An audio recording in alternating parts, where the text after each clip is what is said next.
Welcome to this video about the authorization of an authenticated user. After watching this video, you will be able to define the purpose of authorization, describe the different access control schemes, describe the various file access controls. While authentication is primarily concerned with verifying the identity of a user or entity to ensure they are who they claim to be, authorization determines what an authenticated user is allowed to do. Authorization is granting or denying rights to access resources and perform actions within a system or network.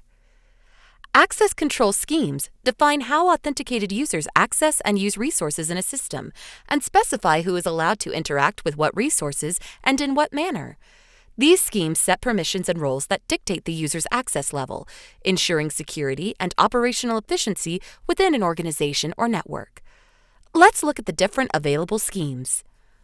Role-based access control, RBAC, is a widely implemented access control model that assigns system permissions to users based on their organizational role rather than their identity.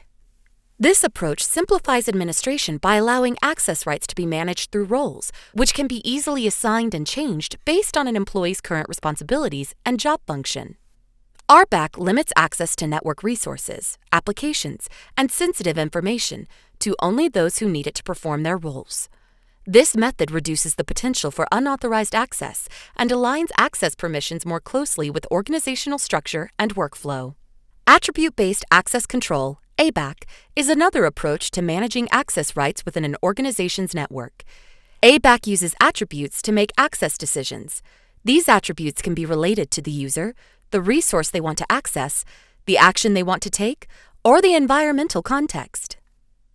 Rule-based access control, RBAC, occasionally referred to as RUBAC, to distinguish it from role-based access control, applies specific rules or access control lists, ACLs, to different objects or resources.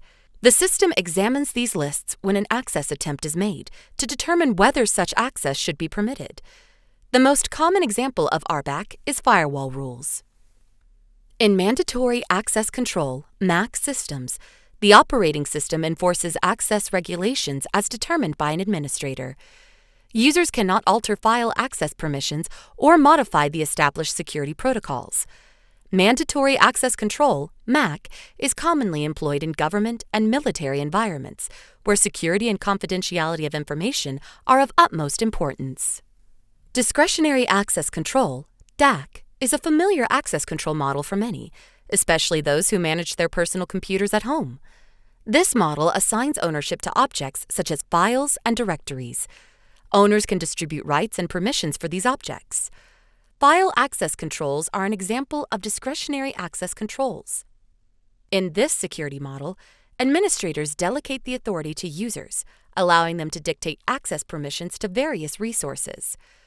Linux and Windows use read, write, and execute permissions to control file access. The permissions do, however, vary between operating systems. The read permission grants the ability to view the contents of a file. In Linux, the read permission is denoted by an R. In Windows, it's typically managed through the File Properties dialog, allowing users to tick a box to restrict or enable read access for specific users or groups. Write permissions allow modifications to the content of a file. In Linux, it is represented by a W.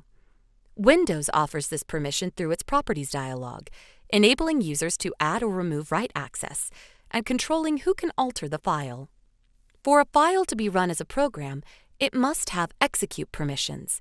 In Linux, this permission is indicated by an X. However, Windows handles executable files differently, relying on the file type extensions such as .exe and user permissions to determine if a file can be executed.